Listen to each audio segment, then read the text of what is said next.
तो transport and communication देखेंगे आज हम। क्लास 12 की ज्योग्राफी और बुक है इंडिया पीपल एंड इकोनॉमी। सो इसमें हम लोग सबसे पहले इंट्रोडक्शन देखेंगे। देखो इंट्रोडक्शन में क्या है, सबको पता है कि ट्रांसपोर्टेशन की हमें ज़रूरत कहाँ पे पड़ती है, कम्युनिकेशन की ज़रूरत कहाँ पे पड़ती है। हम अपनी डेली लाइफ में बहुत सारे आइटम्स हैं, जैसे कि सुबह की चाय हो गई, दूध हो गया, कपड़े हो गए, गैस सिलेंडर जो है वो हो गया, और बाकी जो चीज़ें हैं जो अपन काम में लेते हैं डेली लाइफ में, वो सारी जो चीज़ें हैं, कपड़े, जूते, सब कुछ, वो हम लोग मार्केट से ख़रीदते हैं। हमें हमारे घर पे ख़त्म हो जाती है, हम मार्केट जाते हैं एंड वहाँ से हम लोग परचेज़ कर लेते हैं, we purchase it from the market. But market में वो वाली जो चीज़ें हैं वो कहाँ से आती है? क्या दुकान में अपने आप एक चीज़ ख़त्म हुई तो दूसरी ऑटोमेटिकली आती जाती है? ऑब्वियसली नहीं, वो कहीं से मंगवाते हैं। तो जहाँ से वो मंगवाते हैं, वो जो प्रोसेस हुआ ना कि जहाँ पे प्रोड्यूस हो रही है वहाँ से लेकर आ रहे हैं, और जहाँ पे कंजप्शन हो रहा है वहाँ पे उस चीज़ को लेके आ रहे हैं, तो वो लाने का जो प्रोसेस है ना, उस प्रोसेस को ट्रांसपोर्टेशन बोलते हैं। देखो, तो क्वेश्चन क्या अराइज होता है कि हम मार्केट से खरीद देते हैं अपने डेली लाइफ के जो आइटम्स हैं वो, बट वो मार्केट में कहाँ से आते हैं? क्वेश्चन ये है कि how are these brought from the site of production. देखो, साइट ऑफ प्रोडक्शन कौन सी होती है? वो साइट जहाँ पे वो चीज़ें नेचुरली हैं, या तो हम उनको प्रोड्यूस करते हैं, या जैसे लोहा है तो उसको माइन करके ज़मीन में से निकाल रहे हैं, या कोई जैसे गेहूँ है तो उसकी हम लोग खेती करके उगा के उसको कर रहे हैं। तो वो साइट ऑफ प्रोडक्शन वो एरिया है जहाँ पे अपने पास में वो प्रोडक्ट अवेलेबल होता है, मतलब वो उसकी जगह होती है जहाँ से वो आता है, जैसे कि फील्ड्स और फैक्ट्रीज़ वगैरह जो है वो हो गई। तो ये है साइट ऑफ प्रोडक्शन। उसके बाद में आता है साइट ऑफ कंजप्शन। कंजप्शन का मतलब ही हमें ये बताता है कि जहाँ पे वो जो चीज़ें ना उसको हम लोग कंज्यूम कर रहे हैं, जहाँ पे हम लोग उसका यूज़ कर रहे हैं, तो ऐसी वाली जगह होती है, उसको हम लोग बोल देते हैं मार्केट। तो फील्ड्स और फैक्ट्रीज से मार्केट के पास में ले जाने वाले प्रोसेस को क्या बोलते हैं? Transportation. Transportation makes it available to the consumer. अब देखो, जैसे कोई एक पर्सन ए है और एक पर्सन बी है। जो पर्सन ए है, यहाँ पे हम लोगों ने ट्रांसपोर्टेशन की बात कर ली, अब हम कम्युनिकेशन की बात करेंगे। तो जो पर्सन ए है उसके पास में कुछ अपने व्यूज़ हैं, उसके खुद के कुछ ओपिनियंस है, उसके पॉइंट ऑफ व्यूज़ है, आइडियाज़ है, और कुछ बातें हैं, कुछ मैसेजेस हैं जो वो पॉइंट पर्सन बी के साथ में एक्सचेंज करना चाहता है। और सिमिलरली पर्सन बी के पास में भी व्यूज़ हैं, आइडियाज़ और मैसेजेस है, ये दोनों आपस में एक्सचेंज करना चाहते हैं। तो ये जब एक्सचेंज करेंगे ना, ये एक्सचेंज किसके थ्रू करेंगे? ये एक्सचेंज करेंगे कम्युनिकेशन के कुछ मीन्स होते हैं उनसे, यानी कम्युनिकेशन के कुछ तरीके होते हैं। हम लोग साइन लैंग्वेज से भी कम्युनिकेट कर सकते हैं, जैसे पहले के लोग क्या करते थे जब लैंग्वेज नहीं थी। या हम लोग ईमेल्स भेज सकते हैं, फैक्स कर सकते हैं, कॉल पे बात कर सकते हैं, चैट कर सकते हैं। तो बहुत सारे तरीके होते हैं जिससे कम्युनिकेशन किया जाता है। देखो, use of transport and communication depends upon, किसके ऊपर डिपेंड करता है? ट्रांसपोर्ट और कम्युनिकेशन का यूज़ अपनी नीड पे, our need to move things from place of availability to the place of use. मतलब ट्रांसपोर्ट का कितना यूज़ होना है, कैसे यूज़ होना है, और सिमिलरली कम्युनिकेशन का कितना और कैसे यूज़ होना है, ये जो सारी चीज़ें हैं ना, ये इन दोनों का जो यूज़ है ट्रांसपोर्ट और कम्युनिकेशन का, ये डिपेंड करता है किसके ऊपर? कि हमारी ज़रूरतें कैसी है उस चीज़ को मूव करने की, उस चीज़ को दो प्लेसेस में ऐसे मूव करने की। कौन कौन से दो प्लेसेस? वो प्लेसेस जहाँ पे एक तो वो अवेलेबल है, और दूसरा जहाँ पे उसको ले जाना है। यानी ये जो था site of production and site of consumption की, from the place of availability to the place of use. तो इस पर डिपेंड करता है क्या? Use of transport and communication. अब हम ट्रांसपोर्ट देखेंगे, और लास्ट वाला जो पोर्शन है चैप्टर का उसमें हम कम्युनिकेशन देखेंगे। तो मीन्स ऑफ ट्रांसपोर्ट कितने टाइप के होते हैं? Land, water and air. इन तीन जो मीडियम्स हैं इनके थ्रू हम लोग ट्रांसपोर्ट कर सकते हैं अपनी चीज़ों को, या हम खुद मूव हो सकते हैं एक जगह से दूसरी जगह तक। तो लैंड के अंदर आ जाते हैं रोड के थ्रू, रेलवे के थ्रू, या पाइपलाइंस के थ्रू। और वाटर में हो जाता है एक तो वो जो जैसे नहर, नदियाँ हैं कंट्री के अंदर, उन सब के थ्रू, उसको क्या बोलता है? इनलैंड। और एक हो जाता है ओशन के जो रूट्स हैं वो। और एयर के थ्रू एक तो अपनी कंट्री के अंदर ही, अपनी कंट्री का जो एयर स्पेस है उसके अंदर उड़ना है यानी कि नेशनल, और बाहर उड़ना है यानी कि इंटरनेशनल। अब हम देखेंगे सबसे पहले लैंड ट्रांसपोर्ट। जो 3 मोड्स थे ना, ये कौन से, लैंड, वाटर और एयर, इसमें से हम सबसे पहले कौन सा देखेंगे, लैंड। देखो पुराने ज़माने से, मतलब एंशियंट टाइम्स था ना, तब से, बहुत पुराना ज़माना था, तब से एंशियंट टाइम्स में क्या हम ट्रांसपोर्टेशन को यूज़ करते आ रहे हैं।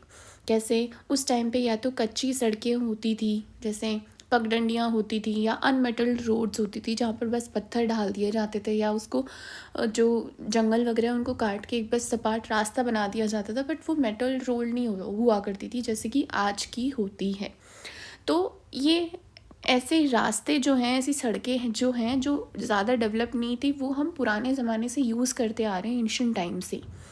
बट अभी क्या हुआ है, अभी जो ये अनमेटल्ड रोड्स वगैरह थी, जो पाथवेज थे ना, वो मेटल्ड रोड्स में कन्वर्ट हो गई है। अपने पास में अच्छी सड़कें हैं, स्मूथ सड़कें हैं, डामर की बनी हुई अच्छी सड़कें हैं, यानी टार की बनी हुई अच्छी सड़कें अपने पास में।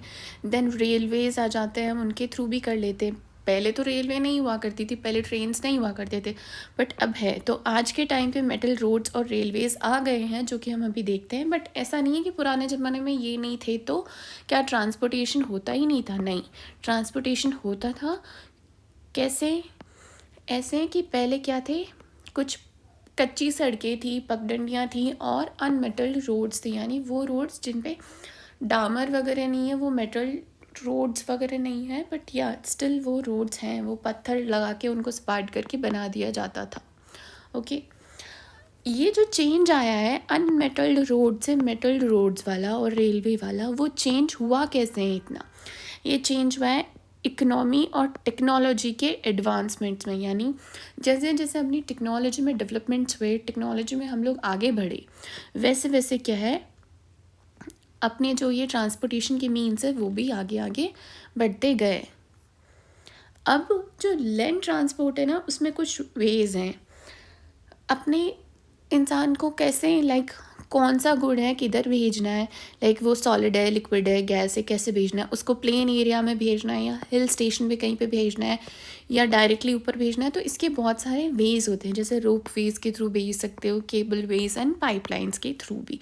आपका जैसा स्पेशल सर्कमस्टेंस है और जैसी आपका स्पेसिफिक गुड्स है, उसके अकॉर्डिंग आपके जो मीन्स ऑफ ट्रांसपोर्ट है वो भी चेंज होते रहते हैं। Now come roadways. ये लैंड ट्रांसपोर्ट के अंदर ही आता है क्या, रोडवेज। इंडिया जो है, इंडिया के पास में वर्ल्ड का सेकंड लार्जेस्ट नेटवर्क है रोड्स का। ओके, और टोटल लेंथ है इसकी 62.16 लाख किलोमीटर। मतलब इंडिया जो है वर्ल्ड में सेकंड नंबर पे आती है अपनी रोड की, अपनी सड़कों की नेटवर्क के लिए। और अपने पास में जो लेंथ है रोड्स की, वो टोटल कितनी है, वो है 62.16 लाख किलोमीटर। ओके, ना रोड्स ट्रांसपोर्ट जो है ना, वो सूटेबल है अगर हमें छोटे डिस्टेंस के लिए ट्रैवल करना है। लाइक लंबा डिस्टेंस होगा तो हम यहाँ तक करना है तो हम लोग आसानी से कर पाएंगे, बट अगर इतनी दूर तक जाना है जिसमें 7-8 दिन लग रहे हैं तो वो काफ़ी डिफ़िकल्ट हो जाता है। इसलिए रोड ट्रांसपोर्ट छोटे डिस्टेंस को ट्रैवल करने के लिए तो बहुत अच्छा सूटेबल है, बट लंबे डिस्टेंस के लिए उतना बढ़िया नहीं है जितना कि जैसे हम लोग रेलवे बोल सकते हैं या एयर ट्रांसपोर्ट बोल सकते हैं। लेकिन जो अपने मतलब भले ही ये शॉर्टर डिस्टेंस ट्रैवल के लिए है, लेकिन जो 85% पैसेंजर्स और 70% फ्राइट ट्रैफिक, यानी 85% ट्रैफिक, 85% तो इंसान जो ट्रैवल करते हैं, जो लोग ट्रैवल करते हैं, जो पैसेंजर हैं वो, और 70% जो गुड्स ट्रांसफ़र होते हैं इधर से उधर, वो रोड के थ्रू कैरी किए जाते हैं हर साल। जो टोटल है ना उसका 85%। देखो, वर्ल्ड वॉर सेकंड हुआ था अपने दुनिया में, अर्थ पे। उससे पहले क्या था, इंडिया के अंदर मॉडर्न रोड ट्रांसपोर्ट नहीं था, उसमें वही अनमेटल्ड रोड्स या पाथवेज हुआ करते थे।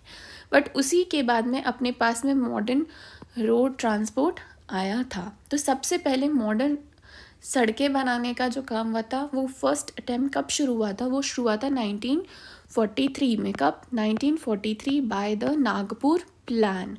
अब ये जो नागपुर प्लान था ना वो इम्प्लीमेंट नहीं हो पाया था।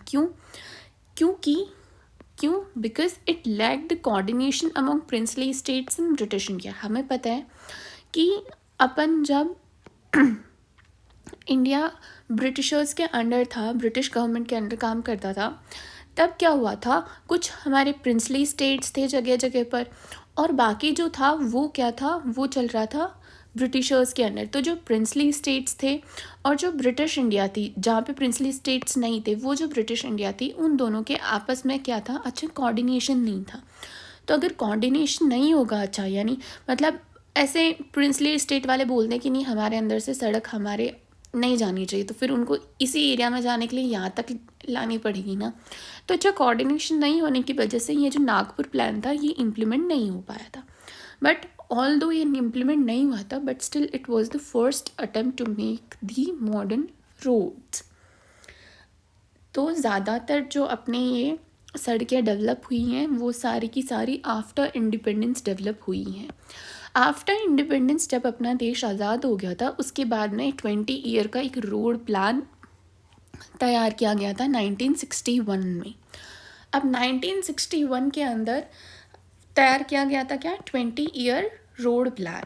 और इस 20 ईयर रोड प्लान के थ्रू अपनी जो रोड्स थी, जो एग्जिस्टिंग रोड्स थी, उनको और ज़्यादा डेवलप किया गया था, उनकी जो कंडीशंस थी उनको इम्प्रूव किया गया था। बट अभी भी क्या था, जो रोड्स थी वो मेनली जो अर्बन एरिया था, जो शहर था, उस शहर के आसपास के इलाके और मेनली जो शहर था उसी में ही कंसंट्रेटेड था।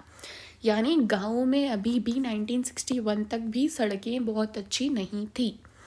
इवन अभी भी बहुत सारे गाँवों में सड़कें बहुत ज़्यादा अच्छी नहीं है।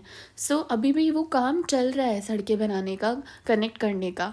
तो क्या हुआ था, जो अर्बन सेंटर्स थे उन्हीं के आसपास ही और उनके अंदर ही जो रोड्स थी उनका कंसंट्रेशन था।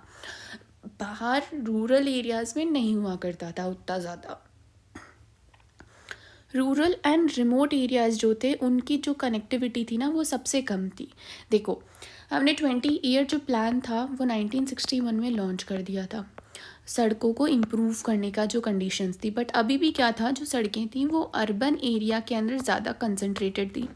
जो रूरल एरियाज़ या रिमोट एरियाज़ जो थे वहाँ पर अभी भी कनेक्टिविटी जो थी वो क्या थी, अच्छी नहीं थी, बहुत कम कनेक्टिविटी हुआ करती थी। अब रोड्स के कुछ टाइप्स हैं, देखो ब्रॉडली क्या है, एक वो सड़क है जो नेशनल हाईवे, जिसको हम लोग नेशनल हाईवे बोलते हैं, जैसे NH-17, NH-18 ऐसे आप लोगों ने नाम सुने होंगे। और एक होती है स्टेट हाईवेज़, उसके बाद में आ जाती है डिस्ट्रिक्ट रोड्स, उसके बाद में अदर रूरल रोड्स या अदर रोड्स आ जाती है, फिर बॉर्डर रोड्स आ जाती है, इंटरनेशनल रोड्स आ जाती हैं। तो ये कुछ टाइप की रोड्स होती हैं, मतलब अलग अलग इनको हम लोगों ने क्लासीफाई किया हुआ है on the basis of the area और जो उनका काम है उसके ऊपर। तो सबसे पहले उसमें आती हैं नेशनल हाईवेज़। तो जो नेशनल हाईवे है उनको बनाती और मेंटेन कौन करती है, central government. So national highways are constructed and maintain by the central government. और इसका यूज़ क्या होता है, एक तो इंटर स्टेट ट्रांसपोर्ट होता है, एक स्टेट से दूसरे स्टेट में हम ट्रांसपोर्ट करना होता है तो हम लोग नेशनल हाईवेज़ को काम में लेते हैं। दूसरा, सिंस ये मेंटेन होती है सेंट्रल गवर्नमेंट के द्वारा, तो इनका उपयोग में इसको हम लोग दूसरे किस चीज़ के लिए लेते हैं, ये जो डिफेंस वाले जैसे आर्मी के लोग हैं या डिफेंस की जैसे मशीनरी हो गई, जो स्ट्रेटेजिक एरियाज़ में पहुंचानी है, जैसे बॉर्डर के इलाकों के पास में हमें पहुंचानी है, ये यहाँ पर पहुंचानी है हम लोगों को, इधर बॉर्डर है यहाँ पे हमें पहुँचानी है। अब एक है नेशनल हाईवेज़ है, नेशनल हाईवेज़ अपन ने देखी होंगी, काफ़ी बड़ी होती है, अच्छे से मेंटेन होती है, ज़्यादा ट्रैफिक नहीं होता है उनके ऊपर और आराम से जा सकती है। और सिमिलरली कोई दूसरी सड़क होती है जो उतनी अच्छे से डेवलप नहीं होती और अभी अभी आपको चेंज करना पड़ता है पैटर्न, और बीच में शहर आ जाते हैं तो वो कम हो जाती है। तो जो नेशनल हाईवेज़ होती है ना वो डायरेक्टली बहुत अच्छे से कनेक्टेड होती है। तो इसके थ्रू अपनी जो आर्म्ड पर्सनल्स होते हैं, जो डिफेंस मैन होते हैं उनको, और जो डिफेंस मटेरियल होता है उनको स्ट्रेटेजिक लोकेशन तक पहुंचाने का काम भी हम लोग नेशनल हाईवेज़ के थ्रू करते हैं। अब क्या होती है, ये जो नेशनल हाईवेज़ है ना, ये अपन को इंटर स्टेट ट्रांसपोर्ट में हेल्प करती है। तो क्या होता है, ये जैसे कंट्री है, अब इस कंट्री के ये 4 स्टेट्स हैं। तो जो नेशनल हाईवेज़ होती हैं और ये इन स्टेट्स के जो कैपिटल है, तो नेशनल हाईवे क्या होती है, इन स्टेट्स की कैपिटल को आपस में जोड़ती भी है। ओके, ये मेजर सिटीज़ को, स्टेट कैपिटल्स को, पोर्ट्स को और बड़े रेलवे जंक्शंस को आपस में कनेक्ट करती है। और नेशनल हाईवेज़ की टोटल लेंथ कितनी है, 19,700 किलोमीटर। कितनी, 19,700 किलोमीटर्स। अब याद करके बताओ कि इंडिया में जो टोटल लेंथ है सड़कों की वो कितनी है, उसको कमेंट करना। नाउ ये थी 1951 के अंदर, जब 1951 था तब इसकी लेंथ थी 19,700 किलोमीटर। और अब ये जो है ये कितनी बढ़ गई है, अब ये 1,36,440 किलोमीटर्स 2020 के अंदर। तो ओनली 2% सड़कें हैं ना इंडिया की, जैसे पूरी इतनी सारी सड़कें हैं उसमें ओनली 2% ही है जो नेशनल हाईवेज़ की है। मतलब फॉर एग्ज़ाम्पल 100 किलोमीटर है इंडिया के अंदर टोटल सड़कें, तो इस 100 किलोमीटर में सिर्फ 2 किलोमीटर ही टोटल लेंथ है किसकी, नेशनल हाईवेज़ की। बट ये कितना ज़्यादा रोड ट्रैफिक को कैरी करती है, ये 40% टोटल रोड ट्रैफिक को कैरी करती है 2% जितनी टोटल रोड लेंथ जो है उसकी 2% ही है, बट टोटल रोड जो ट्रैफिक है उसका 40% जो ट्रैफिक है उसको ये कैरी करती है। अब नेशनल हाईवेज़ को ना मेंटेन करने के लिए कोई तो चाहिए, ऐसा तो नहीं है ना कि सेंट्रल गवर्नमेंट इसको मेंटेन कर रही है और कंस्ट्रक्ट कर रही है तो हम सीधा जाके मोदी जी को बोलेंगे, जो भी अपने प्राइम मिनिस्टर होंगे उनको बोलेंगे कि भाई सड़क में गड्ढा हो गया है तो आप ठीक क्यों नहीं करवा रहे हो वगैरह। तो ताकि इनका प्रॉपरली मेंटेनेंस हो सके इसके लिए अपन ने एक चीज़ को एस्टेब्लिश किया, और वो कौन सी चीज़ है, वो है national highways authority of India, यानी कि NHAI। और ये national highways authority of India को कब शुरू हुई थी काम काम करना, ये ऑपरेशनलाइज्ड कब हो गई थी, 1995 के अंदर। और ये ऑटोनोमस बॉडी है। और ये कौन से मिनिस्ट्री के अंदर काम करती है, ये काम करती है ministry of surface transport. Surface transport पे करेगी, एयर ट्रांसपोर्ट पे नहीं करेगी ना, सड़कें तो सरफेस पे ही बनी हुई हैं। सो मिनिस्ट्री ऑफ सरफेस ट्रांसपोर्ट, इसका काम क्या है, जो सड़कें हैं नेशनल हाईवेज़ उनका डेवलपमेंट, उनका मेंटेनेंस एंड अच्छी तरीके से उनका ऑपरेशन हो रहा हो, वो मतलब अच्छी तरीके से काम कर रहे हों लोग उस पर, अच्छी तरीके से हम लोग उनको ऑपरेट कर पा रहे हों, टोल्स वगैरह अच्छे से हम कलेक्ट कर पा रहे हैं, फैसिलिटीज़ हैं जो उस पर अच्छे से हैं। ये जो NHAI है, national highway authority of India, ये एपेक्स बॉडी है to improve the quality of national highways. अब आ जाती है स्टेट हाईवेज़। जो स्टेट हाईवेज़ होती हैं उन स्टेट हाईवेज़ का क्या काम है, देखो जैसे नेशनल हाईवे का क्या काम था, नेशनल हाईवे का काम था कि जो नेशनल हाईवे है उसको कंस्ट्रक्ट करना, मेंटेन करना, डेवलप करना। सिमिलरली मतलब कि जो स्टेट हाईवेज़ है उसको कंस्ट्रक्ट और मेंटेन कौन करता है, स्टेट गवर्नमेंट मेंटेन करती है। और जो नेशनल हाईवेज़ थी उनको कौन मेंटेन करता था, सेंट्रल गवर्नमेंट मेंटेन करती थी। तो जिस लेवल की वो हाईवे है उस लेवल के लोग काम करते हैं स्टेट हाईवेज़ और नेशनल हाईवेज़ में, ये चीज़ है। अब वो क्या कर रही थी, डिफरेंट कैपिटल्स को, स्टेट की जो डिफरेंट कैपिटल्स थे, डिफरेंट स्टेट्स थे, उनकी कैपिटल और जो उनकी मेजर सिटीज़ थी उनको आपस में कनेक्ट कर रही थी।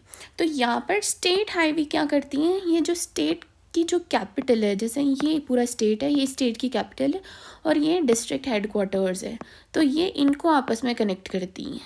ओके, और ये फिर साथ में किससे कनेक्ट हुई हुई रहती हैं, ये कनेक्ट हुई हुई रहती है नेशनल हाईवेज़ से। ओके, तो ये बहुत बड़ी सी एक ग्रिड पैटर्न बन जाता है ऐसे, जिसमें सब आपस में कनेक्टेड है। Then comes district roads. जो डिस्ट्रिक्ट रोड हैं वो जो डिस्ट्रिक्ट का जो हेड क्वार्टर है वो और उस डिस्ट्रिक्ट के अंदर जो इम्पोर्टेंट जगह हैं उन जगह को कनेक्ट कर रही होती है, जो इंपॉर्टेंट नोड्स ऑफ डिस्ट्रिक्ट है उनको कनेक्ट कर रही होती है। Now comes the rural road.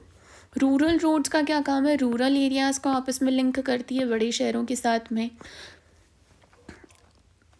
अब क्या है, जो 80% ऑफ टोटल रोड लेंथ है ये कौन, रूरल रोड। जैसे हमने देखा था कि जो नेशनल हाईवेज़ है ना वो 2% है टोटल रोड लेंथ जो है उसकी, बट रूरल रोड्स क्या है 80% है टोटल रोड लेंथ की। और ये जो रूरल रोड्स है ना, इनके डेंसिटी वेरी करती है। ऐसा नहीं कि इंडिया में हर जगह पे, अगर यहाँ पे 4 सड़कें हैं इतने से एरिया में, तो इंडिया की हर जगह पे 4 सड़कें ही होगी, ऐसा कुछ भी नहीं है। देखो जैसे हिली एरियाज़ हुए, तो हिली एरियाज़ में क्या है डेंसिटी कम है, शायद वहाँ पे 2 ही है। यहाँ शायद डेजर्ट एरिया हो गया, तो डेजर्ट एरिया में हो सकता है वहाँ पे 1 ही हो। तो जो रूरल रोड्स है ना, उनकी डेंसिटी बहुत ही ज़्यादा वेरी करती है अलग अलग रीजन के अंदर। और ये डेंसिटी डिपेंड किस पे करती है, डिपेंड करती है वो जो जगह है वहाँ का टेरेन कैसा है, वहाँ का नेचर कैसा है, क्या वो हिली है, क्या वो डेजर्ट है, क्या वो प्लेन है, तो इन सब पे वो डिपेंड करती है।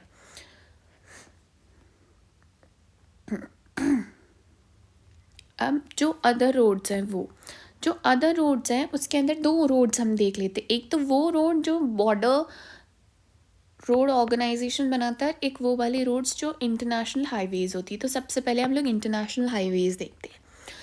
नेशनल हाईवेज़ क्या काम करती है, स्टेट हाईवेज़ का क्या काम है, वो सब हमने देखा। तो अब देखो इंटरनेशनल हाईवेज़ का अगर हम सोचें तो क्या काम होगा, शायद 2 कंट्रीज़ को आपस में जोड़ती है। तो हाँ, यही काम है इंटरनेशनल हाईवेज़ का। ये कंट्रीज़ जो होती हैं अलग अलग, उनको आपस में लिंक करती है। साथ ही साथ में इनकी एक ना बहुत बड़ी इंपॉर्टेंस होती है, वो ये होती है कि जो नेबरिंग कंट्रीज़ है ना, उसके बीच में अच्छे हार्मोनियस रिलेशनशिप को मेंटेन करने में भी इंटरनेशनल हाईवेज़ जो होती हैं वो हेल्प करती है। क्योंकि ट्रांसपोर्टेशन जो है बहुत इजीली हो जाता है, लोग आराम से जा पाते हैं। उनको जो जो भी उनका वीज़ा प्रोसेस होता है वो कंप्लीट करने के बाद में आराम से जा पाते हैं वो। तो ऐसे ही कंट्रीज़ के साथ में लिंक प्रोवाइड करती हैं। अब हम देखते हैं जो BRO सड़कें बनाता है, border road organisation. Border road organisation है, उसको एस्टेब्लिश कब किया गया था, 1960 में। ओके, अब जो 1960 में बॉर्डर रोड ऑर्गेनाइजेशन को हम लोगों ने एस्टेब्लिश कर लिया।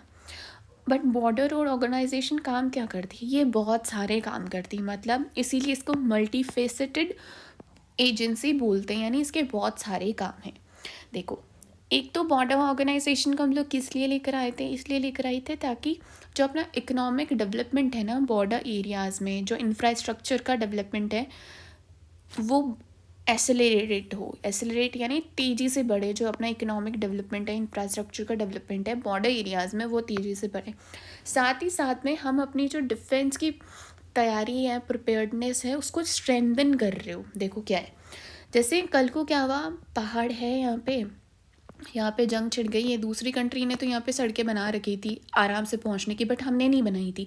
अपन ने प्रिपेयर नहीं किया था ऐसी डिफेंस के लिए कि इन्होंने अटैक किया तो हम अपनी डिफेंस कैसे कर पाएंगे, अपन ने नहीं किया। अपन ऑफेंसिव अटैक तो अपन खुद तो अटैक नहीं करेंगे इन पे, बट इन्होंने अटैक कर दिया अपन पे, तो अपन अपना बचाव कैसे करेंगे, उस डिफेंस की प्रिपेयर्डनेस अपन ने करी नहीं, अपन ने सड़कें बनाई नहीं है यहाँ पर।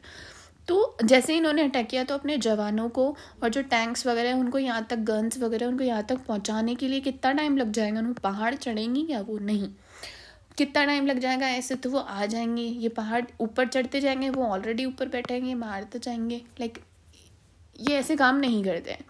तो क्या है, जैसे ये बॉर्डर एरिया है, ये समझ लो बॉर्डर एरिया है, तो हमने यहाँ पे सड़कें बनाई हैं ताकि ऐसा कुछ हो तो ईजीली हम कर पाएँ। तो इससे क्या होगा, अपनी जो डिफेंस की जो प्रिपेयर्डनेस है उसको हम लोगों ने और ज़्यादा मजबूत किया है, स्ट्रेंथन किया है। तो एक तो इकोनॉमिक डेवलपमेंट को एक्सेलरेट करना, दूसरा डिफेंस प्रिपेयर्डनेस को स्ट्रेंथन करना। और ये स्ट्रेंथन कैसे हो रही है, rapid and coordinated movement along the northern and north eastern borders, मतलब आराम से फास्ट तरीके से और कोऑर्डिनेटेड मैनर में हम लोग मूवमेंट कर पाएँ। जो अपनी जो ट्रूप्स होती हैं, आर्म्ड बटालियंस होती हैं, उनके जो सामान वगैरह होता है वो सब कुछ। और ये मल्टी फेसेटेड एजेंसी है। तो एक तो इसका ये जो बॉर्डर एरिया वाला जो काम है वो हो गया। अब दूसरा काम क्या है, ये जो BRO है, बॉर्डर रोड ऑर्गेनाइजेशन है, जिसको 1960 के अंदर अपन लोगों ने इस्टेब्लिश किया था। ये बहुत जो हाई अल्टीट्यूड माउंटेन्स होते हैं वहाँ पे सड़कें बनाती है, और वो वाले रीजन जहाँ पे बहुत ज़्यादा बर्फ़ गिरती है तो वहाँ पर ये स्नो क्लियरेंस का भी काम करती हैं। जैसे हाई अल्टीट्यूड का एक एग्जांपल ले लेते हैं, ये मतलब ऐसी रोड्स बनाते हैं जो कि चंडीगढ़ से मनाली एंड मनाली से ले, इनको आपस में ना इन्होंने कनेक्ट किया है।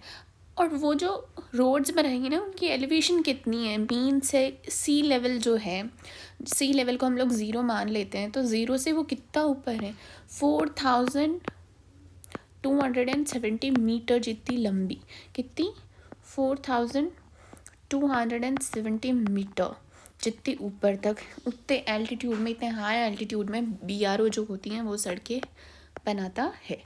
अब हम कुछ काम देख लेते हैं जो गवर्नमेंट ने किए हैं सड़कों को सुधारने के लिए, या जो लिंकअप्स है कंट्री के उसको बढ़ाने के लिए। फर्स्ट ऑफ ऑल क्या आ जाता है, गोल्डन क्वाड्रिलेटरल। और ये जो हम देखेंगे ना, ये golden quadrilateral and north south east west corridors, ये किसके अंडर है, ये national highway authority of India के अंडर में है, यानी ये सेंट्रल गवर्नमेंट कर रहा है ये जो काम है ना, वो सारे के सारे। गोल्डन क्वाड्रिलेटरल, देखो गोल्डन का क्या मतलब है, सुनहरा, सुनहरा यानी वो वाली चीज़ें जो बहुत ज़्यादा इम्पोर्टेंट हो, मतलब ऐसे शहर जो बहुत ज़्यादा इम्पोर्टेंट हो अपनी इकोनॉमी के लिए, टूरिज़्म के लिए, मतलब ऐसा हो कि जैसे बाकी एरिया में है, जैसे इधर बाकी एरिया में जाना हो तो शायद यहाँ से यहाँ पे लिंक करना आसान हो, फिर यहाँ से बाकी एरिया में जाया जाता हो। तो ऐसी वाली जो जगह हैं, ऐसे कुछ शहर हैं, उनको आपस में कनेक्ट करता। और क्वाड्रिलेटरल है यानी कि ऐसे 4 शहर हैं, कौन कौन से, Delhi, Mumbai, Chennai and Kolkata, north south east west सब के अंदर है। तो जो गोल्डन क्वाड्रिलेटरल है उसकी टोटल लेंथ कितनी है, 5846 किलोमीटर लंबा है। ये आपको याद रखना है, बाकी डिस्टेंस आप भले ही याद नहीं रखो बट ये रखना है। और ये 4 to 6 लेन्स है, ऐसा नहीं है पतली सी सड़क बना के काम चला दी, आराम से अच्छी अच्छी लेन्स बनाई हुई हैं, 4 to 6 चौड़ी चौड़ी लेन्स। तो इससे होगा क्या, इससे होगा ये कि जो टाइम डिस्टेंस और कॉस्ट है ना यहाँ से यहाँ पे जाने की, वो बहुत ज़्यादा कम हो जाएंगी।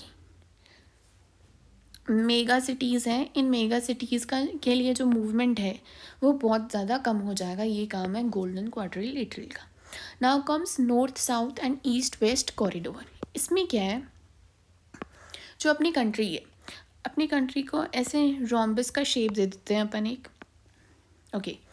अब नॉर्थ में जम्मू कश्मीर के अंदर श्रीनगर है, ओके, एंड देन साउथ में कन्याकुमारी है, और वेस्ट में पोरबंदर एंड ईस्ट में सिलचर, ये असम में है, और ये कहाँ पे है, गुजरात में। आपस में जो कंट्री है ना वो नॉर्थ से साउथ तक आपस में कनेक्ट हो जाए, और ईस्ट से वेस्ट में आपस में कनेक्ट हो जाए अच्छी सड़क के साथ में। तो ये काम करता है ये वाला कॉरिडोर। अब इसमें क्या है, कौन कौन से शहर इनके, सबसे पहले तो जो नॉर्थ साउथ कॉरिडोर है और ईस्ट वेस्ट कॉरिडोर है, ये दो कॉरिडोर है। तो जो नॉर्थ साउथ है उसका नॉर्दर्न पॉइंट कौन सा है, श्रीनगर, एंड सदर्न पॉइंट कौन सा है, कन्याकुमारी। और ये कितना लंबा है, 4706 kilometre long. Similarly east west corridor है, जो ईस्टर्न साइड में कौन सा, ईस्टर्न मोस्ट पॉइंट कौन सा है इसका, सिलचर असम में, एंड पोरबंदर कहाँ पे, गुजरात में। और इसकी लेंथ कितनी है, 3640। देखो एक तो मैंने गोल्डन क्वाड्रिलेटरल की लेंथ बोली थी, एक ये जो इनकी लेंथ है ना ये आपको याद करनी होगी, 5846।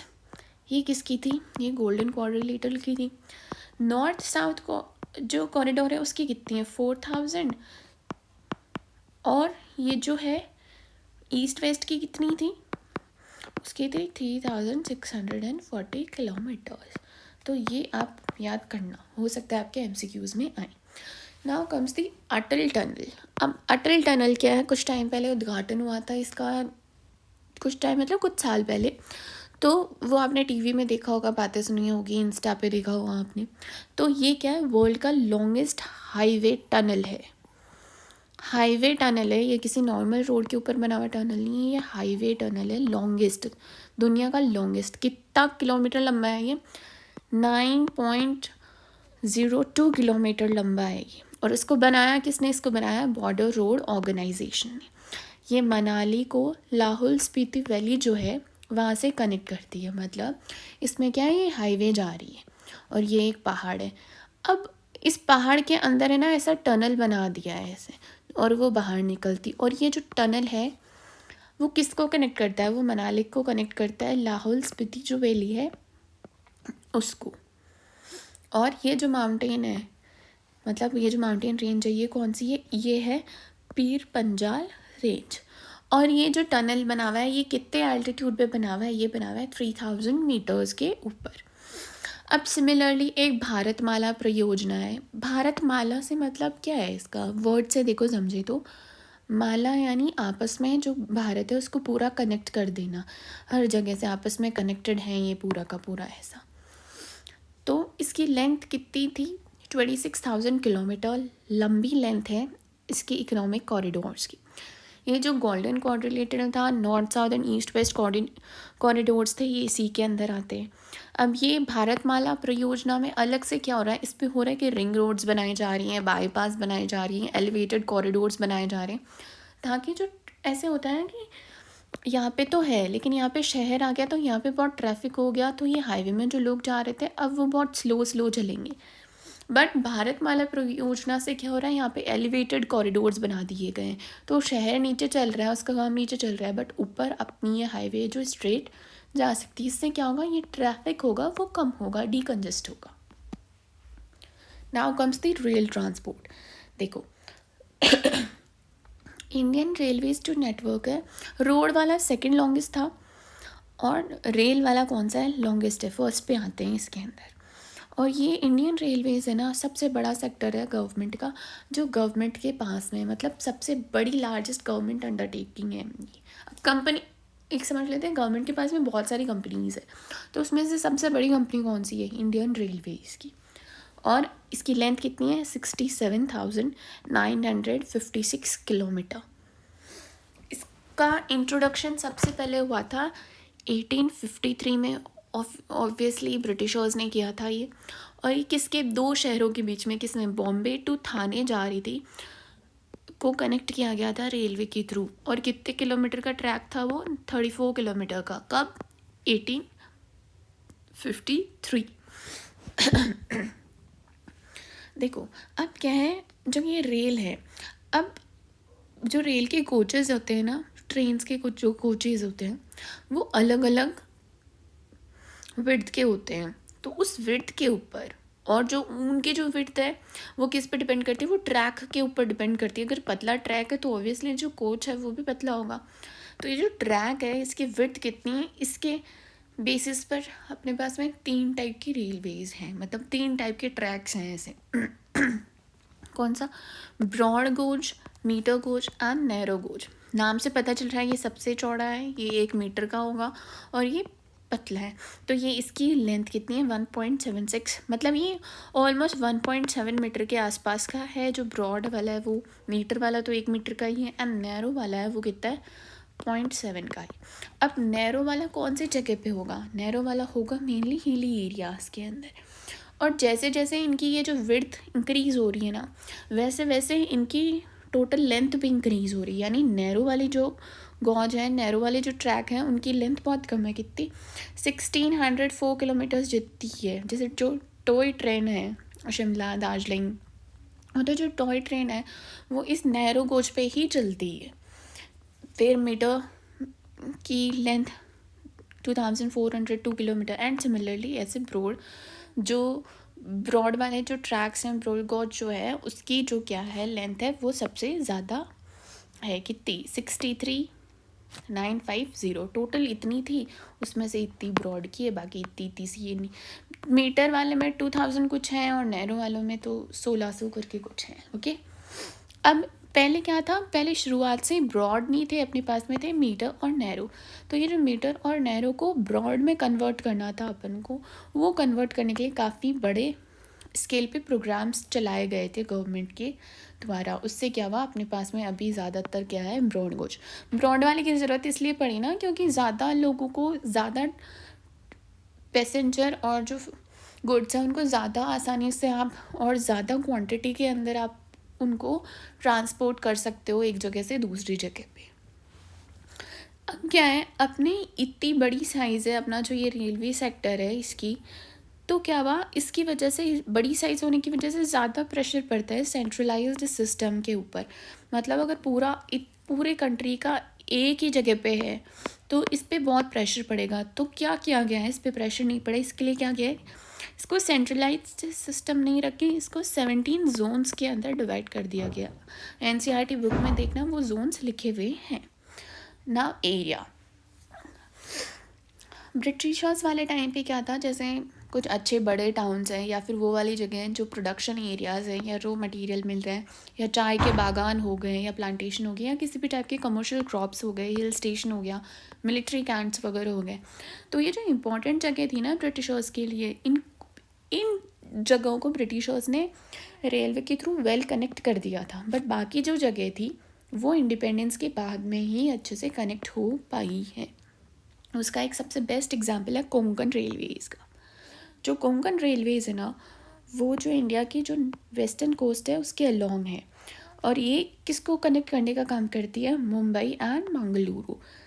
ये कर्नाटका में है एंड ये महाराष्ट्र में है। तो ये बहुत अच्छे से कनेक्ट हो पाई है, मतलब छोटे छोटे शहरों के साथ में। और ऐसे देखो, स्टीम जो इंजन था शुरुआत में उसको रिप्लेस करके डीजल और इलेक्ट्रिक इंजन में कन्वर्ट कर दिया गया। उसकी वजह से भी अपनी क्या है, स्पीड इंक्रीज़ हुई है और हॉलेज जो कैपेसिटी है वो इंक्रीज़ हुई है। सिमिलरली ये सेम चीज़ जब रॉड में कन्वर्ट किया था तब भी हुई थी। शहरों में मेट्रो रेल आने की वजह से वहाँ का जो ट्रांसपोर्ट सिस्टम था, अर्बन ट्रांसपोर्ट सिस्टम, एक तो उसकी वजह से पॉल्यूशन भी कंट्रोल में आ गया, और दूसरी चीज़ उसने ट्रैफिक भी कम किया। तो रिवोल्यूशन लिया है वो शहर के जो ट्रांसपोर्ट सिस्टम थे ना उसके अंदर। मेट्रो रेल थी, it revolutionized the urban transport system plus control the pollution. अब ये जो रेलवे सिस्टम है ना अपना, ये रेलवे नेटवर्क है, ये डेंस कम है। कौन सी जगह पर, जो हिली एरियाज़ हैं, जो नॉर्थ ईस्टर्न स्टेट्स है अपने उनमें, और राजस्थान जैसे डेजर्ट्स वगैरह है वहाँ पे। अब हम देखेंगे इनलैंड वाटरवेज, यानी वाटरवेज कंट्री के अंदर जो वाटर रिसोर्सेज हैं अपने, उन वाटर रिसोर्सेज के थ्रू कैसे ट्रैवल किया जाता है। देखो, रेलवेज आए थे, रेलवेज के आने से पहले इंग्लैंड जो वाटर वेज थे वो चीफ मोड ऑफ ट्रांसपोर्ट हुआ करते थे। बट रेलवेज़ के आने के बाद में रेलवेज़ हो गए और पानी भी कम हो गया। कैसे, देखो, इरिगेशन के लिए जो बड़ी बड़ी रिवर्स है उनमें से पानी को साइड में चैनल्स के थ्रू, कैनाल्स के थ्रू साइड में लेकर आने लग गए। तो क्या हुआ, इस जगह पे पानी कम हो गया, पानी कम हो गया तो आप यहाँ से बोट के थ्रू नहीं जा पाया रहे थे। तो ये जो बड़ी बड़ी रिवर्स थे ना, उनके बड़े बड़े ज़्यादातर पार्ट्स ऐसे हो गए थे जो कि नॉन नेविगेबल थे, वहाँ पे आप नहीं कर सकते थे वाटर के थ्रू ट्रेवल। इंडिया की जो नेविगेबल वाटरवेज हैं उनकी टोटल लेंथ है 14,500 किलोमीटर। ओके, और ये जो कंट्री की टोटल ट्रांसपोर्ट की जितनी जो बात है ना उसका 1% ही है बस। और हम किसके थ्रू कर सकते हैं, रिवर्स के थ्रू, कैनाल्स के through, back waters, creeks and etcetera जो भी हैं अपने पास में उनके थ्रू। जो अब हमने जैसे national highway authority of India बनाया था, वैसे अपन ने इनलैंड वाटरवेज अथॉरिटी भी बनाई है। कब, 1986 के अंदर बनाई है। और इसका काम वही है, development, maintenance and regulation of national waterways. अब जो ये इनलैंड वाटरवेज अथॉरिटी है ना, इसने 111 यानी 111 इनलैंड वाटरवेज को डिक्लेयर किया है एज नेशनल वाटरवेज। कब, नेशनल वाटरवे एक्ट 2016 के अंदर। और 10 ऐसे इनलैंड वाटरवेज भी हैं जिनको कहा है कि वो अपग्रेड होकर नेशनल वाटरवेज भी बन सकते हैं। अब जैसे हमने यहाँ पे बैक वाटर्स बात करी थी, तो ये जो बैक वाटर्स हैं जैसे कि कयाल, बैक वाटर्स यानी समुद्र के बाद में जो पानी बच जाता है वो बैक वाटर्स होता है। इसकी आप यूट्यूब पे वीडियो देखना होगी, बहुत अच्छे से एक्सप्लेन हो जाएगा। Now comes the back waters. तो बैक वाटर्स जो हैं, जैसे जो केरला में क्या होते हैं, बैक वाटर्स जो होते हैं उनको बोलते हैं कयाल।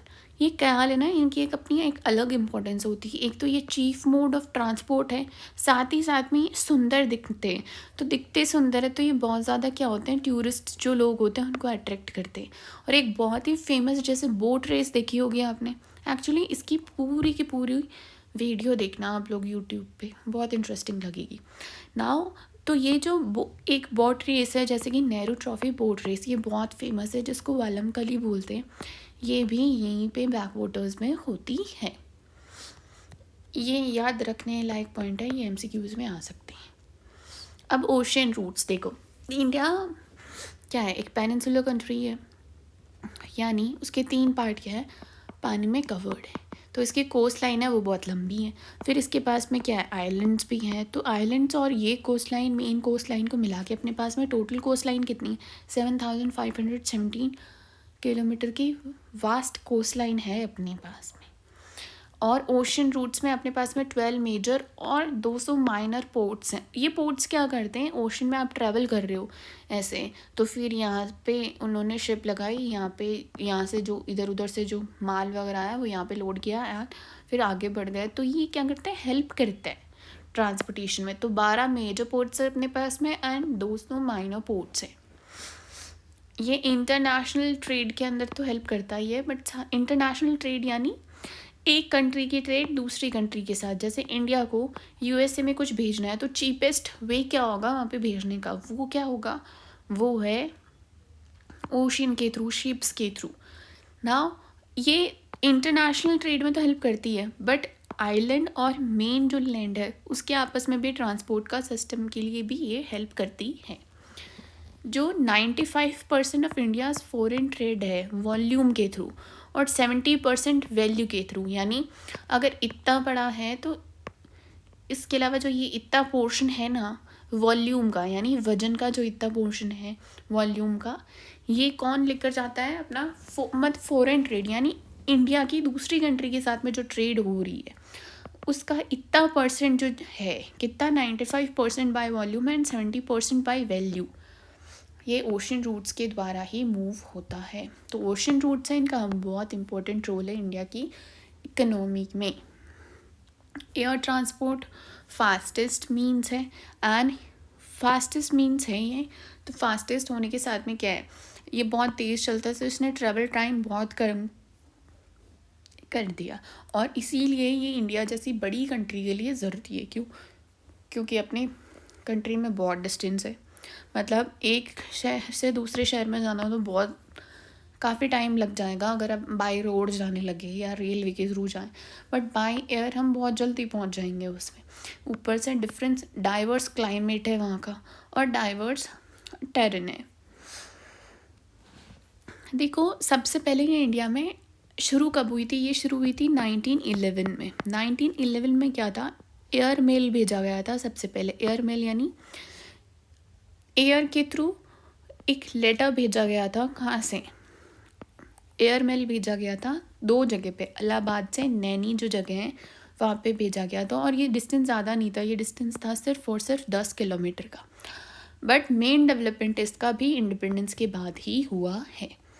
एयरपोर्ट अथॉरिटी ऑफ इंडिया है सिमिलरली, जैसे वाटरवेज अथॉरिटी थी या नेशनल हाईवे अथॉरिटी थी। तो इसका काम क्या होता है कि जो इंडिया का जो स्पेस है, एयर स्पेस है, उसमें सेफ़ और एफिशिएंट एयर ट्रैफिक हो, यानी वो ध्यान रखती हैं कि आपस में 2 भिड़ नहीं रहे हो, आराम से चल रहे हो, उसको मेंटेन करती है। और एरोनॉटिकल कम्युनिकेशन, मतलब जो एयरपोर्ट है, नीचे जो एयरपोर्ट है वहाँ की बेसिस हैं, जो प्लेन जा रहा है उसकी कम्युनिकेशन में भी ये हेल्प करती हैं। पवन हंस हेलीकॉप्टर सर्विस है जो कि मेनली हिली एरियाज़ के अंदर है एंड टूरिस्ट के द्वारा ये बहुत यूज़ की जाती है। या फिर जो पेट्रोलियम सेक्टर है उसको ये सर्विसेज प्रोवाइड करते हैं, कौन, पवन हंस, जो हेलीकॉप्टर सर्विसेज हैं। ना ऑयल एंड गैस पाइपलाइंस, देखो ऑयल को एक जगह से दूसरी जगह पे भेजने का एक तरीका तो है जो अपन लोग रोड पे देखते हैं कि ऑयल जो टैंक्स आते हैं उनके थ्रू भेजते हैं। बट कितना ऑयल डेली कंजप्शन में कितना ऑयल काम में लिया जाता है, बहुत सारा। तो ऐसे काम नहीं चलता अगर हम लोग बाई टैंक्स उसको भेजें। तो हम कैसे भेजते हैं, देश में जहाँ पे, जैसे यहाँ पे कुआं है, किसका, तेल का कुआं है, बेसिक एक लेमैन की लैंग्वेज में समझे तो तेल का कुआं यहाँ पर है, बट ज़रूरत यहाँ पर पड़ रही है, फैक्ट्री यहाँ पे, और यहाँ से बाकी जगह पर डिस्ट्रीब्यूट हो रहा है। तो यहाँ से यहाँ का क्या है, डिस्टेंस बहुत ज़्यादा है। यहाँ से हम लोग एक एक टैंक में भेजने लगे तो बहुत ज़्यादा एक्सपेंसिव पड़ेगा। तो हम क्या करते हैं, पाइपलाइन बना देते हैं ऐसे। उस पाइपलाइन के थ्रू इस तेल के कुएं से डायरेक्टली उस फैक्ट्री या रिफाइनरी तक आराम से पहुंच जाता है। तो ये होती है पाइपलाइन, जो किसकी किसकी होती है, ये गैस के लिए भी होती है और ऑयल के लिए भी होती है। ये जो लिक्विड और गैसेस को लॉन्ग डिस्टेंस के लिए अगर ट्रैवल या ट्रांसपोर्ट करवाना हो, ट्रैवल तो इंसान करते हैं, पर ट्रांसपोर्ट करना हो तो उसका सबसे कन्वीनियंट और मोस्ट एफिशिएंट मोड है क्या, पाइपलाइंस। सॉलिड तो सॉलिड लिक्विड तो लिक्विड गैस तो हो गए, तो क्या सॉलिड को हम लोग कन्वर्ट, सॉलिड को भी हम भेज सकते हैं। हाँ, सॉलिड को हम तब भेज सकते हैं जब हम वो जो सॉलिड है उसको हम स्लरी में कन्वर्ट कर दें, मतलब उसको थोड़ी लिक्विड वाली जो फॉर्म है अगर उसमें कन्वर्ट कर दें तो हम लोग सॉलिड्स को भी भेज सकते हैं। अब इसमें देखते हैं, जो अपनी ऑयल इंडिया लिमिटेड कंपनी है जिसको हम लोग नॉर्मली ऑयल से जानते हैं, तो जो ऑयल है वो कंपनी एस्टेब्लिश हुई थी 1959 के अंदर, ministry of petroleum and natural gas के अंडर। तो इसने सबसे पहली जो क्रॉस कंट्री पाइपलाइन थी, एशिया की फर्स्ट क्रॉस कंट्री पाइपलाइन जो थी वो ऑयल ने लगाई थी। वो कितने किलोमीटर लंबी थी, 1157 यानी 1157 किलोमीटर लंबी एक पाइपलाइन लगाई थी उन्होंने, जिसको बाद में कानपुर तक एक्सटेंड कर लिया गया था 1966 में। तो शुरुआत में कहाँ पे लगाई थी, शुरुआत में उसको नहर कटिया नाम का एक ऑयल फील्ड है, कहाँ पे, असम में, वहाँ से लेकर जो बरौनी रिफाइनरी है बिहार में वहाँ तक, बरौनी जो रिफाइनरी है बिहार में वहाँ तक, जैसे आसाम से बिहार तक, ये क्या है, ये नहर कटिया जो ऑयल फील्ड है वो हो गया। और यहाँ पे रिफाइनरी है, यहाँ पे फैक्ट्री है, यहाँ पर उसको अलग अलग मतलब उसके अलग अलग प्रोडक्ट्स बनाए जाते हैं, उसको रिफ़ाइन किया जाता है तेल के, जो फिर उसके बाद में जो बच जाता है उसके अलग से दूसरे प्रोडक्ट्स बनाया जाता है, फिर उसको डिस्कार्ड किया जाता है। तो इसकी क्या है, एक रिफाइनरी है, कहाँ पे, बरौनी बिहार के अंदर। तो आपस में कनेक्ट करती हुई यहाँ पे बनाई थी एशिया की फर्स्ट क्रॉस कंट्री पाइपलाइन, जो कितनी लंबी थी, 1157 किलोमीटर लंबी। और किसने बनाई थी, ऑयल इंडिया लिमिटेड ने। उसके बाद में 1966 के अंदर ये बरौनी से रिफाइनरी है ना, इसको कानपुर तक कनेक्ट कर दिया गया था पाइपलाइन के थ्रू। सिमिलरली ऐसे ही एक दूसरी ऑयल कंपनी है जिसका नाम है गेल इंडिया लिमिटेड। तो ये आई थी 1984 के अंदर, और ये एक पब्लिक सेक्टर अंडरटेकिंग थी, यानी ये गवर्नमेंट के अंडर थी। और इसका भी काम यही था कि ये जो नेचुरल गैस है उसका ट्रांसपोर्टेशन जो प्रोसेस है ना वो आसानी से किया जा सके, जहाँ पे उसके मार्केट है वहाँ तक। तो सिमिलर ये जो इनका ये है ना कि इनका यूज़ क्या है, वो यूज़ आप अपने दिमाग से सोच के भी लिख सकते हो, लाइक ये बहुत ही कॉमन सेंस वाली बात है। और गेल ने फर्स्ट, इन्होंने कितनी बनाई थी, ऑलमोस्ट 1150 किलोमीटर की बनाई थी इन्होंने, बट गेल ने बनाई थी 1700 किलोमीटर की लंबी फर्स्ट क्रॉस कंट्री पाइपलाइन, जिसको HVJ बोलते हैं। क्या नाम है इसका, HVJ, एच यानी हज़ीरा, विजयपुर, जगदीशपुर, मतलब ये जो सिटीज़ हैं, शहर हैं, इनको आपस में कनेक्ट करती हुई बनाई गई थी एक पाइपलाइन जो कि 1700 किलोमीटर लंबी थी। और ये जो पाइपलाइन थी ये कनेक्ट करती थी जो मुंबई हाई के ऑयल फील्ड्स है, जैसे ये मुंबई है तो यहाँ पे ना कुछ ऑयल फील्ड्स है, तो ये जो ऑयल फील्ड्स है ना समुद्र के अंदर, इनको कनेक्ट किया था बसीन गैस फील्ड्स है उनके साथ में। अब मतलब ये, और देखो मुंबई हाई में जो ऑयल फील्ड्स है, और मुंबई हाई में क्या ऑयल फील्ड्स है और गैस भी निकलती है, और एक है बसीन गैस फील्ड्स। ये जो दो जगह मुंबई हाई और बसीन गैस फील्ड्स, इनको कनेक्ट किया था कहाँ की, जो जैसे ये इंडिया है तो इंडिया के नॉर्दर्न और जो वेस्टर्न पार्ट है इनके पास में यहाँ पे जो फैक्ट्रीज़ वगैरह थी, फर्टिलाइज़र के जो प्लांट्स थे, पावर इंडस्ट्रीज़ वगैरह थी, वहाँ तक पहुँचाया गया, कनेक्ट किया गया था किसके थ्रू, HVJ पाइपलाइन के थ्रू, जो कि गेल ने बनाई थी। कितनी किलोमीटर लंबी, 1700 किलोमीटर लंबी। इंडिया का जो ये गैस इंफ्रास्ट्रक्चर है ना, ये ऑलमोस्ट 10 टाइम्स बढ़ गया है। यहाँ पे कितना है, 1700 किलोमीटर है, और अभी कितना हो गया वो बढ़ के ऑलमोस्ट 10 टाइम्स, 18,500 किलोमीटर जितना हो गया। और बहुत ही जल्दी ये 34,000 किलोमीटर तक का हो जाएगा। एक गैस लाइन, गैस ग्रिड बना दी जाएगी, linking all the gas sources to the consuming markets across the country including north east. Communication networks देखो, शुरू में मैसेजेस कैसे पहुंचाए जाते थे? शुरू में पहुंचाए जाते थे साइंस के थ्रू, या ड्रम्स बजा लिए तो पता चल गया कि हाँ वहाँ पे कुछ हुआ है, वहाँ पे अपन को पहुँचना है। या पेड़ के जो सूखे तने होते थे, उन होलो ट्रंक्स हुआ करते थे, उनको बजा के ये मैसेजेस कन्वे किए जाते थे। उसके बाद में फायर आई, फायर से हमें पता चला, तो उसके बाद में फायर का जो स्मोक था उसके थ्रू मैसेजेस दूर तक पहुंचाने लग गए। उसके बाद में ऐसे हुआ कि इससे भी काम नहीं चल रहा है, हमें प्रॉपर मैसेजेस पहुंचाने हैं, तो उन्होंने जो बहुत तेज लोग भागा करते थे उन लोगों के थ्रू पहुंचाने शुरू कर दी। उसके बाद में ऐसे हुआ कि इससे भी काम नहीं चल रहा, और फास्ट चाहिए हमें। उसके बाद में जैसे घोड़े पे सवार होकर लोग जाने लग गए, एनिमल्स का यूज़ करने लग गए। फिर धीरे धीरे पोस्ट ऑफिस आ गए, टेलीग्राफ्स आ गए, प्रिंटिंग प्रेस का इन्वेंशन हुआ, टेलीफोन का इन्वेंशन हुआ, सैटेलाइट्स बने।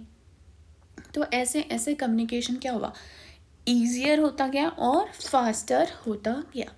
Initially means of communication were also the means of transportation. मतलब शुरुआत में जो मीन्स ऑफ कम्युनिकेशन थे जिनसे थ्रू हम लोग कम्युनिकेट कर पा रहे हैं, वही मीन्स ऑफ ट्रांसपोर्टेशन भी हुआ करते थे।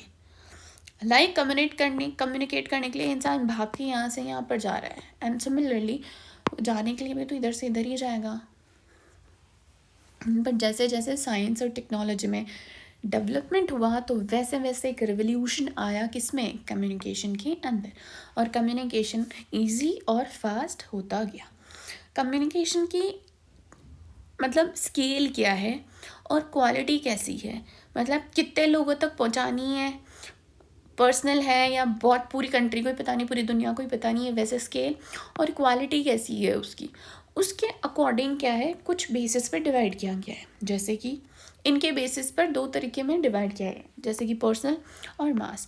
पर्सनल में आ जाते हैं अपन लेटर्स लिख रहे हैं, टेलीफोन के थ्रू बात कर रहे हैं, टेलीग्राम में टेलीग्राम्स कर रहे हैं, फैक्स भेज रहे हैं, ईमेल कर रहे हैं, और इंटरनेट में के थ्रू में ईमेल्स और चैटिंग्स एंड ऑल जो चीज़ें हैं वो पर्सनल में आ जाती हैं। एंड मास में आ जाती हैं जो पूरी कंट्री को ही सुनानी है, बहुत सारे लोगों को सुनानी है। तो इसमें जैसे कि रेडियो, अब रेडियो और टेलीविज़न, अब हम देखेंगे रेडियो का इंडिया के अंदर कैसे होता गया है डेवलपमेंट। देखो 1923 के अंदर ब्रॉडकास्टिंग शुरू हुई थी इंडिया में, यानी मुंबई में एक क्लब हुआ करता था, रेडियो क्लब ऑफ बॉम्बे। अब ये जो रेडियो क्लब ऑफ बॉम्बे था, इसने सबसे पहले ब्रॉडकास्टिंग शुरू करी थी इंडिया में, कब, 1923 के अंदर। उसके बाद में क्या हुआ, 1923 के अंदर ये जो रेडियो क्लब था इसने ब्रॉडकास्ट किया, बट 1930 तक आते आते गवर्नमेंट ने रेडियो का कंट्रोल खुद के हाथों में ले लिया, और उसको क्या बोला गया, इंडियन ब्रॉडकास्टिंग सिस्टम। फिर ये इंडियन ब्रॉडकास्टिंग सिस्टम 1936 में चेंज होके क्या बन गया, ऑल इंडिया रेडियो। देन ये चेंज होके बन गया आकाशवाणी का 1957 के अंदर।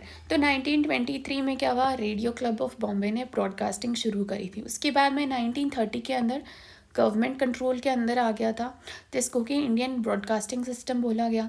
दैन 1936 के अंदर ऑल इंडिया रेडियो के अंदर चेंज हो गया था ये, एंड उसके बाद में इसको आकाशवाणी में चेंज कर दिया गया था, कब, 1957 में।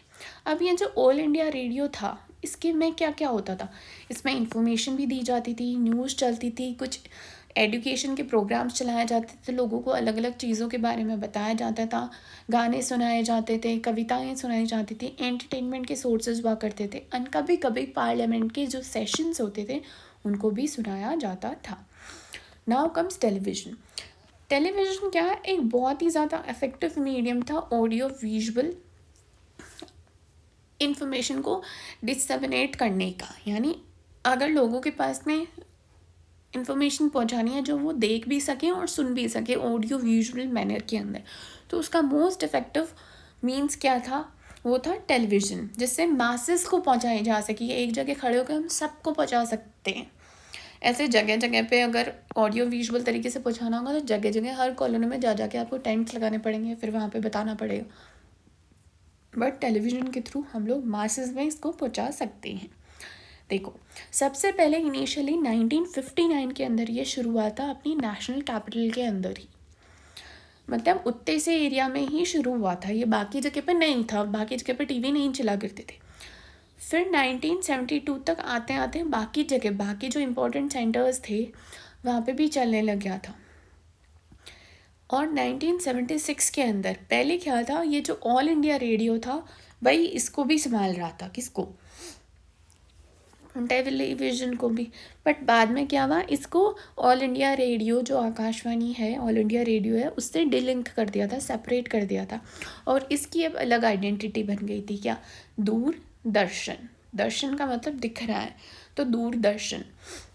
एक तो आकाशवाणी जो रेडियो एंड दूरदर्शन क्या, टेलीविज़न। उसके बाद में अपनी एक सैटेलाइट थी, इनसेट IA, वो बन गई ऑपरेशन, मतलब जब वो शुरू हो गई उसके बाद में तो टेलीविज़न वाली जो सर्विसेज है वो गाँव तक पहुंचने लग गई थी, रूरल एरियाज़ में भी वो एक्सटेंड हो गई थी, सर्विसेज हर जगह पहुंच रही थी उसके बाद।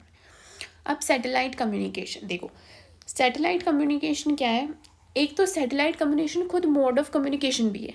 आपने मूवीज़ में सुना होगा, कोई एजेंट्स है तो उनके पास में वो ऐसे सैटेलाइट फ़ोन्स होते हैं एंड वो उसमें एजेंट हेलो 1 2 3 ऐसे करके डन, वो कम्युनिकेट किया करते थे। तो एक तो सैटेलाइट जो है ये मोड ऑफ कम्युनिकेशन भी है, और साथ साथ में ये क्या है, ये बाकी जो कम्युनिकेशन के जो मीडियम्स हैं उनको भी रेगुलेट करती है।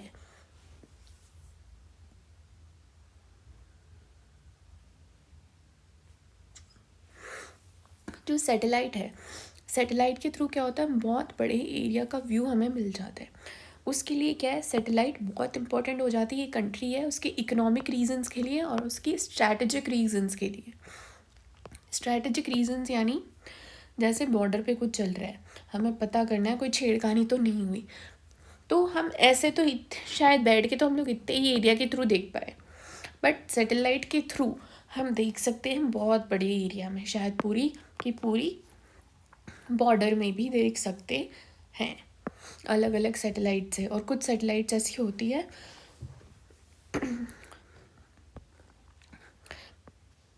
जो यहाँ पे, मतलब अभी हम सैटेलाइट के 2 टाइप देखेंगे, उसमें मैं आगे एक्सप्लेन कर दूँगी जो मैं अभी बोलने वाली थी।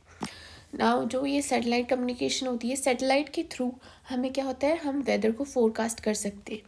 लाइक सैटेलाइट के थ्रू हमें पता चल जाता है ये जो बादल है ये किधर जाने वाले हैं, इनकी गति किस तरफ है, किस स्पीड से बढ़ रहे हैं, ये सारी की सारी जो चीज़ें हम सैटेलाइट के थ्रू देख सकते हैं, बता सकते हैं। और इन सब चीज़ों की हेल्प से हम क्या कर सकते हैं कि कल कैसा वेदर रहने वाला है, कल कैसा मौसम रहने वाला है, उसको भी हम लोग फोरकास्ट कर सकते हैं, यानी ऑलरेडी पहले से बता सकते हैं।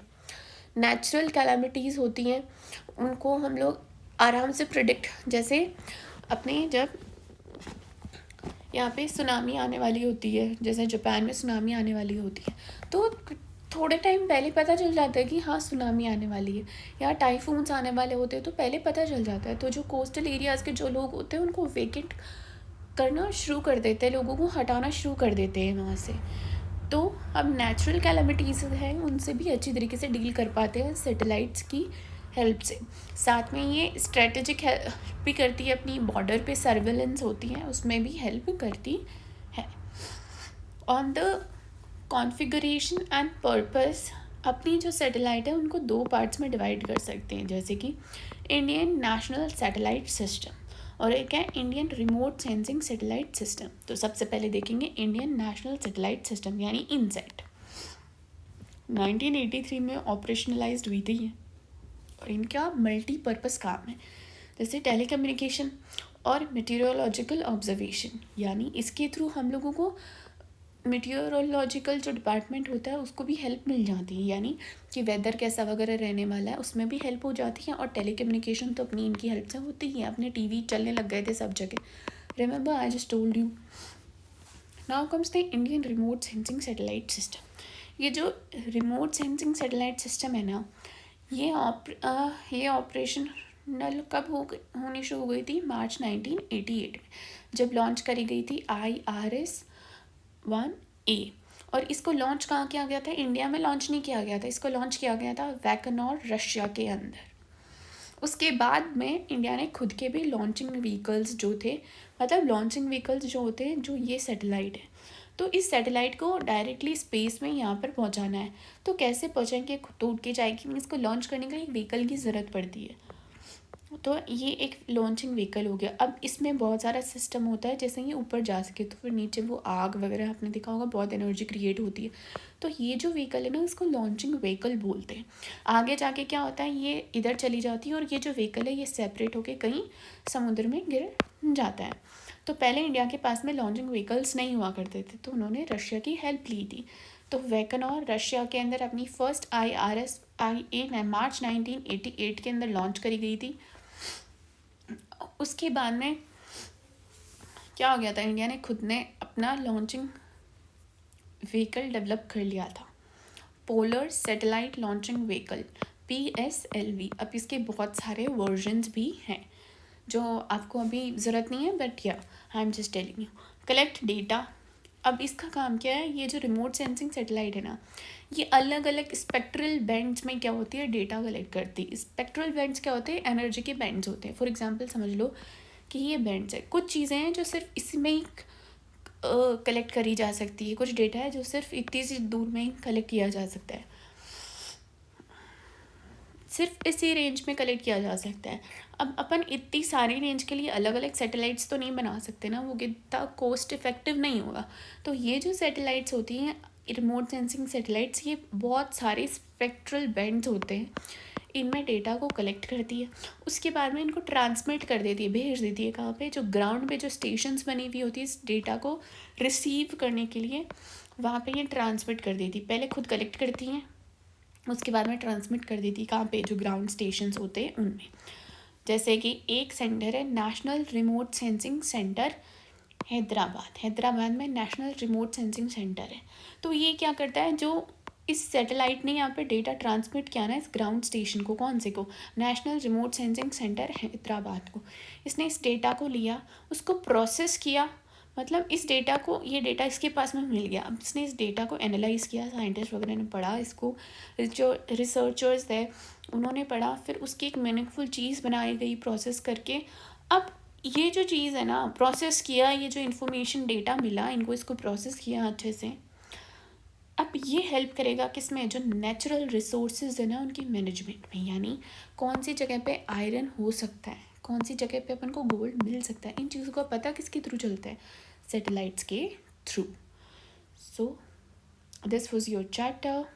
कोई क्वेरीज हो तो कमेंट्स में लिखना, एंड थैंक यू।